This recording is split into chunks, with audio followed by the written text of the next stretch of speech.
C'est l'un des psychopathes, criminels et gourous qui aura le plus traumatisé l'histoire des États-Unis. Et je parle bien entendu de Charles Manson, un personnage qu'une grande partie d'entre vous pense connaître, mais d'après moi, vous êtes très loin du compte. Manson a passé sa vie à commettre des vols, des agressions sexuelles ou même des violences inouïes, allant même jusqu'à commanditer plusieurs bains de sang, ce qui débouchera plus tard sur le procès le plus cher de toute l'histoire des États-Unis. Rapprochez-vous mes platirinages, je vous parle de quelqu'un qui a caché pas mal de secrets et de déviances, comme le fait d'être un suprémaciste blanc ou même un proxénète, et qui va néanmoins avoir une énorme influence dans la pop culture. Mais est-ce que dès son enfance, on pouvait avoir des indices qui allaient mener à ce destin de psychopathe? Eh bien, commençons par là justement. Charles Miles Maddox est né le 12 novembre 1934 à Cincinnati. Sa mère, Ada Maddox, n'a alors que 15 ans au moment de sa naissance, et son père biologique s'est tiré en apprenant que sa mère était enceinte. Néanmoins, sa maman va se marier avant la naissance de Charles avec un certain William Manson, et dont Charles prendra par la suite donc le nom de famille. Donc bon, à ce moment-là, le jeune Charles Manson a un début de vie assez mouvementé. Mais ce n'est que le début, parce que alors qu'il n'a que 5 ans, sa mère et son oncle vont être arrêtés pour vol et agression, et être condamnés à 10 ans de tôle. Et quand sa mère est emprisonnée, Charles Manson est envoyé chez un autre oncle et tante en Virginie occidentale. Mais les rebondissements continuent, et 3 ans plus tard, alors que Charles a 8 ans, sa mère est mise en liberté conditionnelle, et toute la famille va pouvoir s'installer à Charleston. Et là vous allez dire, ok, c'est l'occasion de repartir sur des bonnes bases. En fait, pas du tout, car sa mère va être arrêtée pour vol, mais cette fois-ci elle sera pas condamnée, malgré la conditionnelle. Et là vous allez vous dire que c'est quand même mal parti et que Charles Manson il a toutes les raisons de vriller, et bien vous avez raison. Alors nous entamons le premier secret, et justement à l'école ça se passe pas spécialement bien. Il est souvent absent, et quand il y va, Charles fout le bordel. Déjà à l'âge de 9 ans, il va carrément foutre le feu à son école. Et ça, c'est que le début des problèmes. Sa mère va rapidement le mettre dans différents établissements pour délinquants juvéniles, desquels il va toujours fuguer, allant même jusqu'à dormir dans la rue ou même sous les ponts, montrant à quel point il était déterminé. Et à 13 ans, il commet son premier vol qui sera documenté, en volant dans une épicerie pour se nourrir, mais également en prenant de l'argent sur place. Et à 14 ans, ça continue, il se fait choper et il est envoyé par un juge à Bogstown, qui est un nouvel établissement pour mineurs qui se trouve dans le Nebraska. Sauf que ça ne le stoppera en rien, car avec un autre gamin, il va se procurer une arme et voler une bagnole, avant de commettre plusieurs vols à deux. Bref, le jeune Charles Manson continue d'enchaîner les établissements de redressement qui sont soi-disant de plus en plus stricts, c'est-à-dire qu'il n'est pas censé se barrer aussi facilement, avant de finalement atterrir dans cet établissement-là. Et là, dans celui-là, les choses vont malheureusement dégénérer pour lui. Il sera alors tabassé à plusieurs reprises, et selon ses mots, il va subir également des agressions sexuelles.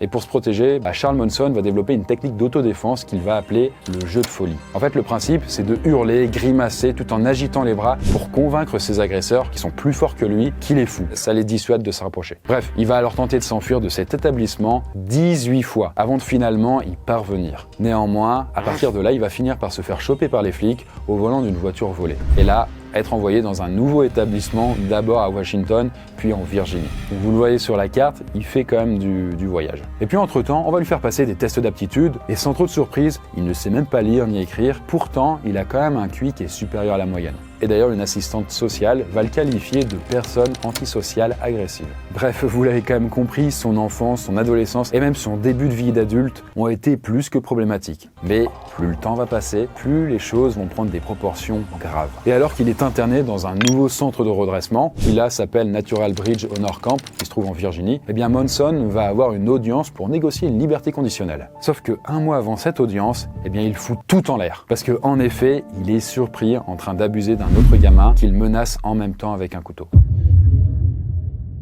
À partir de là, ça va pas du tout, il est envoyé à la maison de correction fédérale de Petersburg, où il sera mis là derrière les barreaux pour la toute première fois de sa vie. Et là vous allez me dire, ok, super, ce sera l'occasion pour lui de se remettre enfin en question, d'être posé, de pouvoir réfléchir sur ses actes. Pas du tout. En fait, dans cet établissement, Manson va commettre 8 infractions disciplinaires graves, dont 3 impliquant des actes homosexuels. Et à partir de là, il sera ensuite transféré dans une maison de correction à la sécurité maximale. Et là, ça se passera dans l'Ohio, et pendant 3 ans, jusqu'à donc ses 21 balais. Néanmoins, et malgré ce qu'il a commis sur place, il sera remis en libération anticipée peu avant ses 20 ans. Et à partir de là, il va retourner vivre chez son oncle et sa tante, qui se trouve là en Virginie occidentale. D'ailleurs, je me permets une petite parenthèse. Si tout ce que je suis en train de vous raconter autour de Charles Manson vous intéresse et que vous en voulez plus à la fin de la vidéo, je peux vous conseiller l'excellent documentaire Charles Manson, le démon d'Hollywood. D'ailleurs, c'est un docu récent qui est sorti en 2019 et qui parcourt toute la vie de cet homme qui aura marqué les États-Unis. Et il se trouve que le docu est disponible sur ma plateforme Poisson Fréquons Plus. En fait, c'est une plateforme de documentaire qui est dédiée à la culture générale et à la découverte du monde. Un peu une continuité de la chaîne YouTube. D'ailleurs, si vous aimez le contenu du style, vous pouvez aller retrouver la playlist Frisson Garantie avec des enquêtes et compagnie.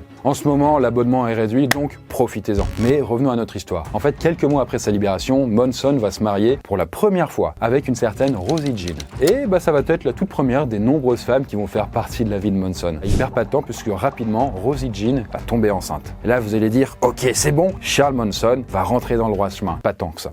Parce que Charles Monson va encore se faire choper au volant d'une voiture volée. Et après une nouvelle évaluation psychologique, il va être condamné à 5 ans de mise à l'épreuve. Sauf que, petite boulette, c'est une chose qui arrive, j'ai envie de dire, mais il ne se rend pas à l'audience. Et pour une raison toute bête, c'est parce qu'en fait, comme il y a plusieurs affaires qu'il a sur le cul, il peut pas aller à toutes ces audiences en même temps. Donc, il a dû en choisir une. Et résultat des courses, il va se retrouver en prison pour 2 ans jusqu'à ses 24 ans. Entre-temps, vous imaginez bien, sa femme, qui se rend compte qu'il y a un petit pépin chez lui, elle demande le divorce. Et d'ailleurs, dans la foulée, elle va faire en sorte que le fils ne connaisse jamais son père. C'est bien parti. Là, vous commencez quand même à comprendre, entre les vols, les agressions sexuelles et puis les délits en tout genre, Charles Monson a fait déjà pas mal de conneries, alors qu'il a qu'un quart de siècle. Parce que, en effet, une fois Monson sorti de tôle, il va devenir proxénète, avec une certaine Leona Stevens, qu'il va d'ailleurs épouser. Et une autre femme, Monson va filer au Nouveau-Mexique pour faire fleurir tout ce joli business de proxénétisme. Et quand il sera là-bas, il va faire aussi en sorte d'avoir une emprise sur d'autres personnes, comme des jeunes gens dont les parents sont fortunés, histoire d'avoir accès à de l'argent facile. Et il ira même jusqu'à tenter d'encaisser de faux chèques. Il va être arrêté à plusieurs reprises et dans un premier temps, il sera condamné à du sursis, sauf que quand il va dépasser ses 25 ans, là, ça va être trop. Il se retrouvera au Texas et il sera condamné à 10 ans de prison. Et il sera renvoyé à Los Angeles purger sa peine.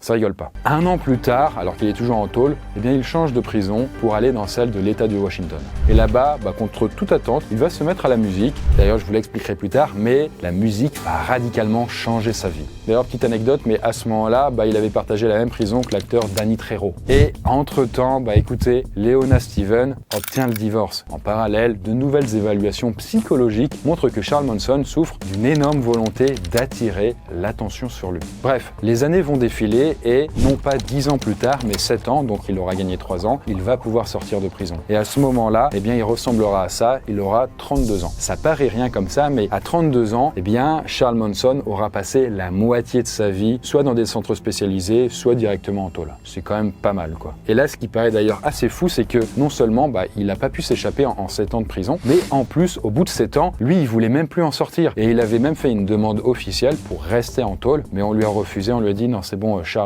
casse-toi, va. Grave erreur de la part de la justice, ça aurait été une très bonne idée de le garder derrière les barreaux. Parce que Charles Monson va encore vriller et passer un nouveau cap, en s'intéressant notamment aux sectes, avant de basculer encore plus loin. Parce qu'il se trouve que pendant ces 7 ans, Charles, il n'a pas rien fait. Il a passé son temps de mille et une façons, et notamment, il s'est intéressé à la scientologie. Et d'ailleurs, dans un rapport de la prison, on peut y lire, Monson semble avoir développé une certaine compréhension de ses problèmes grâce à l'étude de cette discipline. Bon, en gros, c'est comme s'il avait lu la Bible et que ça l'avait aidé en fait à voir plus clair dans sa vie. Sauf que là, c'est la scientologie. Et d'ailleurs, à sa sortie de prison, il ira à la rencontre de plusieurs scientologues pour assister à quelques soirées. Là, est-ce que ça l'a inspiré pour ce qu'il va créer plus tard? Un peu quand même. En tout cas, à peine libéré, Charles Monson va continuer d'enfreindre la loi en quittant Los Angeles pour aller à Berkeley, alors qu'il n'a pas le droit. Il est obligé de rester à Los Angeles. C'est dans les conditions. Sauf que là, on va le capturer de nouveau et plutôt que d'être renvoyé en prison, il sera placé sous la supervision de Roger et David Smith. Et ce sera dans un nouveau centre. À l'époque, notre but était d'étudier les effets des drogues, tels que le LSD et la méthamphétamine, sur le mouvement de la contre-culture, et encore plus précisément à San Francisco. Si dans un premier temps on testait ça sur des rongeurs, les patients de notre institut, le Haight-Ashbury Free Clinics, sont ensuite devenus les sujets de recherche. Et Charles Monson ainsi que son groupe grandissant de disciples, principalement composé de femmes, étaient concernés. Charles Monson a alors eu un gros changement de personnalité, le plus brutal que j'ai pu observer lors de toute ma carrière professionnelle. En fait, à cette époque, très précisément, le Summer of Love prend vie à San Francisco. Et donc, ce truc, c'est un très très grand mouvement hippie où des milliers de jeunes gens se réunissent pour propager la mentalité hippie, flower power et tout ce qui va avec. À partir de là, Charles Monson va se dire « Putain, sympa comme tout ». Et il va alors en profiter pour prêcher sa propre parole, en empruntant plein de choses qu'il a lues à droite à gauche, comme la Bible, la scientologie et d'autres livres plus ou moins sains. Et là, mine de rien, il commence à rassembler pas mal de gens qui le trouvent très convaincant. D'ailleurs, à San Francisco, Monson va faire la connaissance d'une nouvelle femme, Mary Mary Brunner, chez qui il va rapidement s'installer, avant d'inviter dans la foulée une adolescente qui fugue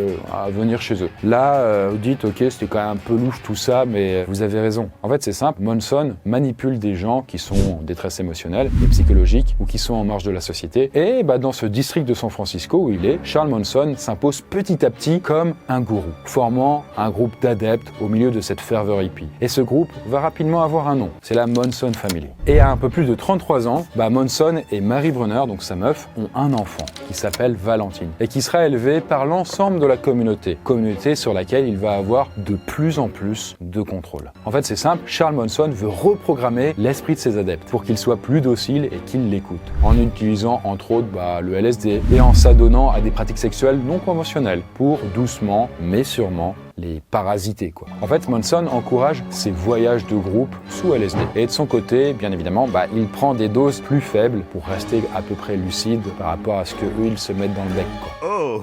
Et puis, Charles Monson crée alors le noyau dur de la Monson Family et il s'entoure de personnes de confiance. Leur nom a leur importance, vous voyez, c'est ces personnes-là. Il y a Tex, Bobby, Suzanne, Patricia ou même Leslie. Retenez-les bien. Et justement, élément un peu plus secret, mais en parallèle des différents trips et de son influence qui grandit, Charles Monson affirme à son cercle très étroit de gens qu'il connaît être la réincarnation du Christ. D'ailleurs, il s'en sert pour faire en sorte d'avoir encore plus d'influence et de légitimité à leurs yeux. En fait, Monson croit en l'apocalypse et même à la fin du monde. D'ailleurs, il pense et il en est convaincu que cet apocalypse va être provoqué par une guerre raciale entre la minorité noire de l'Amérique et la population blanche. Et donc, lui, tout logiquement, il se met du côté de la suprématie blanche. Et donc, il répète bien à tous ses fidèles qu'il est leur sauveur et qu'ils doivent le suivre s'ils veulent s'en sortir. C'est très important. Mais cette vision prophétique, il va l'entendre, façon de parler, dans la musique d'un groupe mondialement connu. Et d'ailleurs, il va se rapprocher de plusieurs personnes influentes dans la sphère musicale. Et, croyez-le ou pas, mais ça va être un élément en plus qui va le faire péter un plomb, pour de bon. Le chemin de la famille Monson va croiser, totalement par hasard, celui de Dennis Wilson, qui se trouve être membre des Beach Boys, qui est un groupe qui cartonne dans les années 60. C'est quand même le premier groupe américain à avoir vendu plus de 100 millions d'albums dans le monde entier. Et il se trouve qu'un jour, alors que Dennis Wilson traverse Malibu, il prend en stop 2 personnes, dont Patricia. Bref, il sympathise, il les dépose chez elle, mais quelques jours plus tard, notre cher Dennis les recroise. Sauf que cette fois-ci, il va les emmener chez lui et les 2 femmes peuvent alors voir sa superbe baraque. À partir de là, ça se barre un peu en sucette, on va dire. Les 3 parlent de méditation transcendantale, de guide spirituel et semblent avoir pas mal de points en commun. Et bien évidemment, les 2 femmes vont parler à Charles Monson de tout ça, qui va être très intéressé. Tellement intéressé qu'un jour, il va attendre Dennis Wilson devant chez lui. Alors que le gars est en train de rentrer dans une session d'enregistrement. Mais c'est pas tout, puisque en rentrant chez lui, Dennis Wilson voit que Charles Monson n'est pas seul. Au contraire, il y a une douzaine de membres de sa famille / secte qui sont derrière lui. Contre toute attente, alors que vous allez vous dire, putain, c'est super flippant, il faut qu'il se bat en courant. Pas du tout, pas du tout. En fait, il va trouver ça fascinant et il va les héberger pendant des mois entiers. Et là, à partir de là, c'est bon, Charles Monson va pouvoir mettre un pied véritable dans la musique. En rencontrant, entre autres, un certain Terry Melcher, qui est un producteur de l'époque. Sauf que lui, il a pas trop envie de bosser avec Monson. Il le sent pas trop. Mais gardez bien son nom en tête puisqu'on va en reparler. Qu'importe, Monson va trouver d'autres personnes avec qui il va collaborer et il va pouvoir enregistrer plusieurs chansons. Mais le petit problème quand même là-dedans, c'est que plus le temps passe et plus la famille Monson fait n'importe quoi chez Wilson, notamment en dézinguant ses voitures de luxe. Dennis était de plus en plus inquiet, car Monson était en permanence drogué et prenait beaucoup trop d'acide, ce que Dennis ne cautionnait pas du tout. Il a surtout commencé à avoir très peur de lui. Il m'a dit qu'il a vu Monson abattre un homme noir avec un fusil M16, avant de cacher le corps à l'intérieur d'un puits. Dennis savait que la famille Monson tuait des gens. Il aurait dû aller voir les autorités, mais il l'a pas fait. À partir de là, il faut vraiment vous imaginer, mais Dennis Wilson va tellement flipper qu'il va abandonner sa propre maison, qui sera dévalisée par la famille Monson. Et puis au bout d'un moment, ils vont quand même tous se faire expulser. Et la famille Monson va alors migrer vers Span Ranch, qui appartient, comme son nom l'indique, à un certain George Span. Et là, Charles Monson va négocier le fait de ne pas avoir à payer de loyer et à la place demander aux femmes de la famille Monson donc de s'occuper des tâches ménagères. Et entre autres aussi, d'avoir des rapports sexuels avec le propriétaire des lieux. Vous vous souvenez, il y a quelques minutes, je vous ai parlé parler d'apocalypse, même de guerre raciale, eh bien, ces croyances pour Monson viennent du White Album des Beatles. Un des meilleurs albums des Beatles, sauf que lui, Charles Monson, il va pas voir tout à fait les mêmes messages que la plupart des gens. Parce que, en effet, pour lui, il y a un nombre abusé de messages cachés, notamment dans la chanson Helter Skelter. Helter Skelter, vous voyez, c'est un toboggan, rien de plus quoi. Mais pour Monson, non, c'est plutôt un avertissement déguisé qu'un conflit racial va bientôt arriver. Quand les Beatles se chantent Oh, honey pie, my position is tragic. Come and show me the magic of your Hollywood song. Monson comprend que les Beatles savent que le Christ est de retour et qu'il est à Los Angeles. Et à un autre moment, quand les Beatles se chantent cette partie, Blackbird singing in the dead of night. Take these broken wings and learn to fly all your life. You were only waiting for this moment to arise. et bien là, Monson comprend que les hommes noirs vont se soulever pour écraser les hommes blancs. Et ça, ce n'est que la face visible de l'iceberg, tellement Charles Monson va tout surinterpréter, en y mêlant sa haine et puis son racisme. À partir de là, il va essayer de contacter les Beatles, beaucoup de fois, mais ça ne marchera jamais. Enfin, ils ne répondront pas en tout cas. Bon, vous voyez, dans ce moment de sa vie, Charles Monson vient de fêter ses 34 ans. Et l'écoute de cet album, le White Album des Beatles donc, il va radicalement changer sa vie et celle de la famille Monson, et de la pire des façons. Parce que si jusqu'à maintenant Charles Monson nous a prouvé à plusieurs reprises c'est un personnage très peu recommandable, là vous risquez de tomber de très haut par rapport aux horreurs qu'il va être capable de commettre. Bon, à ce moment-là, pour vous dire, on est en 1969, Monson va vers ses 35 ans et il y a un tournant qui est décisif dans son histoire et celle de sa secte. Parce que le 1er juillet, il va passer un cap en plus en tirant sur un dealer noir du nom de Bernard Crowe, et qui s'était pris la tête avec l'un de ses gars, Tex, donc l'un des plus grands fidèles de Charles Monson. Alors là, Charles Monson pense l'avoir tué, et donc il le laisse pour mort. Et d'ailleurs, cette mort va être confirmée par un article de presse qui sera titré « La découverte du corps abandonné d'un Black Panther à Los Angeles ». Seulement, plusieurs années plus tard, on va découvrir lors d'un procès qu'en fait, le mec que Charles Monson pensait avoir tué n'était pas mort. En tout cas, quelques mois plus tard, là c'est au tour de Gary Alan Hyneman, qui est un professeur de musique, de faire les frais de Charles Monson et de ses sbires. Monson pensait qu'Hyneman est un riche héritier, ce qui était faux. Il a donc voulu lui soutirer de l'argent. Il ira jusqu'à taillader le visage d'Hyneman avec une épée avant que Bobby Beausoleil, un des membres de la secte, le poignarde à mort. Avant de quitter les lieux, Beausoleil a utilisé le sang de la victime pour écrire Political Piggy sur le mur. Avant de dessiner aussi une patte de panthère, dans le but de brouiller les pistes, façon de parler, pour faire accuser les Black Panthers. Sauf qu'une dizaine de jours plus tard, après le meurtre, Bobby va être arrêté. Parce que c'est un peu con, mais il conduit la voiture du mec qui l'a buté et qui contient encore l'arme du crime. À partir de là, Charles Monson et la Monson Family vont basculer pour de bon dans l'horreur la plus totale. Alors cette partie-là, les gens vont la découvrir que très longtemps après. On est alors dans la nuit du 8 au 9 août 1969 et Charles Monson va envoyer certains de ses adeptes en mission. Plus exactement Tex, Suzanne, Linda et Patricia. Et plus précisément se rendre à cette adresse-là pour détruire totalement tous ses occupants en le faisant de la manière la plus horrible possible. Et ça, c'est selon ses mots. Pourquoi faire ça et il y a qui à cette adresse? Eh bien à ce moment-là, c'est Roman Polanski qui s'y trouve, qui est un réalisateur mondialement connu. Mais ce qui est un peu étrange, c'est que avant lui, il y avait Terry Melcher qui vivait ici. Donc vous savez, le fameux producteur de musique qui n'avait pas voulu bosser avec Monson. C'est un peu trouble, mais Monson savait que Terry Melcher n'habitait plus ici, donc c'était pas la cible. Mais en fait, le mobile pour lui était le suivant: commettre un crime qui choquerait le monde entier et dont les gens seraient obligés de prendre note. Mais alors là, vous dites, ok, mais pourquoi cibler la maison de Polanski? Eh bien, en réalité, on ne sait pas. C'est vraiment une zone vraiment très trouble. Alors justement, on va pouvoir rentrer un petit peu plus dans les détails sur ce qui s'est passé cette nuit-là et dans cette maison de Polanski. Je précise que je vais vous raconter après est méga glauque. C'est ce qui a créé tout l'effroi en fait de Charles Monson. Parce que ce qu'il va commettre cette nuit, lui ou plutôt ses fidèles, ont vraiment traumatisé les Américains. Mais comme c'est quand même un peu chaud, si vous voulez sauter la partie, eh bien il y a un timecode qui s'affiche ici, donc vous pouvez vous rendre à plus tard. Peu après minuit, ces 4 archi-fidèles arrivent sur place et après avoir pris quelques précautions, comme couper la ligne téléphonique, le groupe pénètre dans la propriété. Là, dehors, Tex tombe alors sur une première personne et c'est un certain Steven Parent, un ami du concierge. Il était là au mauvais moment parce qu'il va se prendre des coups de couteau dans la main avant de se prendre 4 balles dans la poitrine et l'abdomen, qui vont le tuer sur le coup.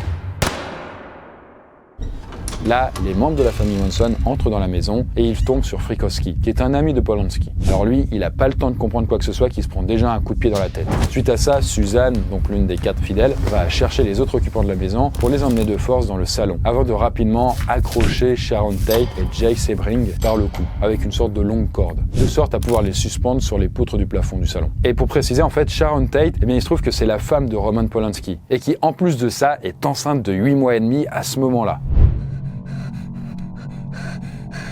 Pendant ce temps-là, la deuxième personne suspendue, donc Jay Sebring, dans sa vie normale est un coiffeur de star, il commence à protester, à se rebeller, et il aurait pas dû parce qu'il se prend une balle qui le tue sur le coup.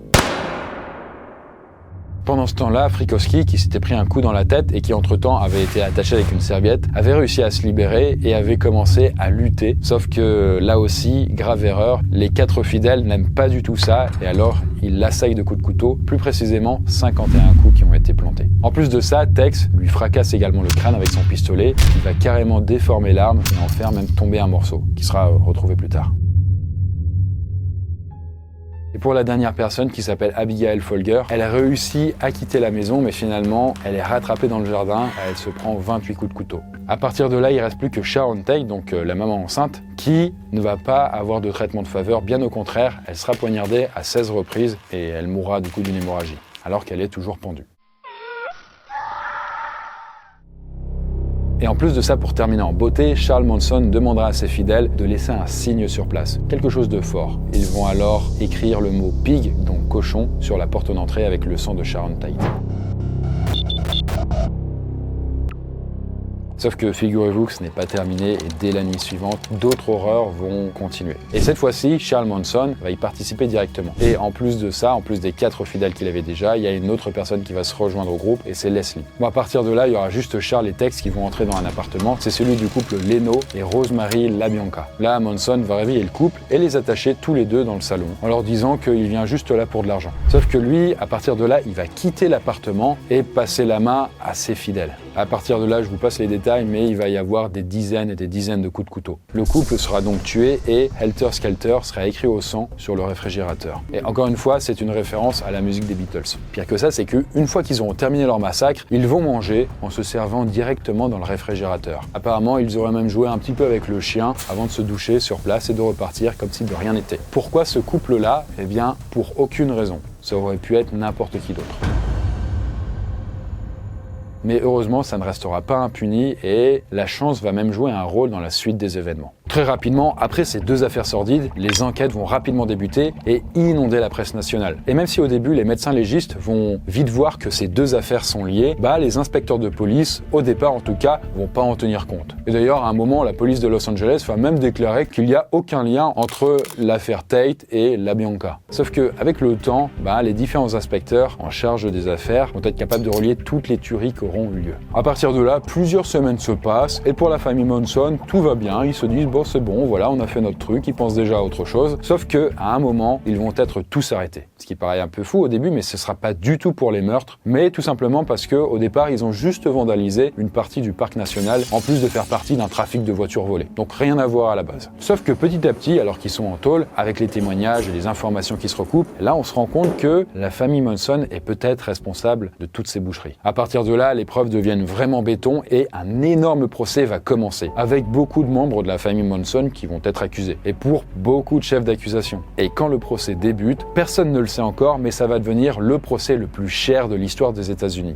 avec plus de 15 millions de dollars qui vont être dépensés. Alors depuis, il y a eu d'autres procès qui ont coûté plus cher, mais c'était vraiment le premier en date. D'ailleurs, on peut expliquer cette somme démentielle, 15 millions de dollars pour un procès, c'est abusé. Déjà parce qu'il y a énormément d'accusés, il y a aussi beaucoup d'avocats, ça va durer plusieurs années, et ça va impliquer un dispositif de sécurité hors norme, vu la notoriété des meurtriers, ainsi que toute la couverture médiatique, quoi. Ce qui est assez fou, c'est que même pendant son procès, Charles Manson va continuer ses frasques en apparaissant un beau jour avec un tatouage en forme de croix sur le front qu'il s'est fait lui-même. Bon, c'est plutôt d'ailleurs même une scarification, parce qu'il s'est vraiment gravé ça avec un couteau. Et c'est pour montrer qu'il était hors du système. À partir de là, plusieurs de ses fidèles vont faire exactement la même chose en se gravant cette croix aussi sur le front. Et en parallèle, il va aussi se raser la tête et se tailler la barbe en forme de fourche avant de déclarer « Je suis le diable et le diable a toujours un crâne chauve ». Et ça, à assez étonnamment, ce n'est que le début, car le 29 mars 71, lors de sa toute dernière audience, eh bien sa fameuse croix s'est transformée en croix gammée.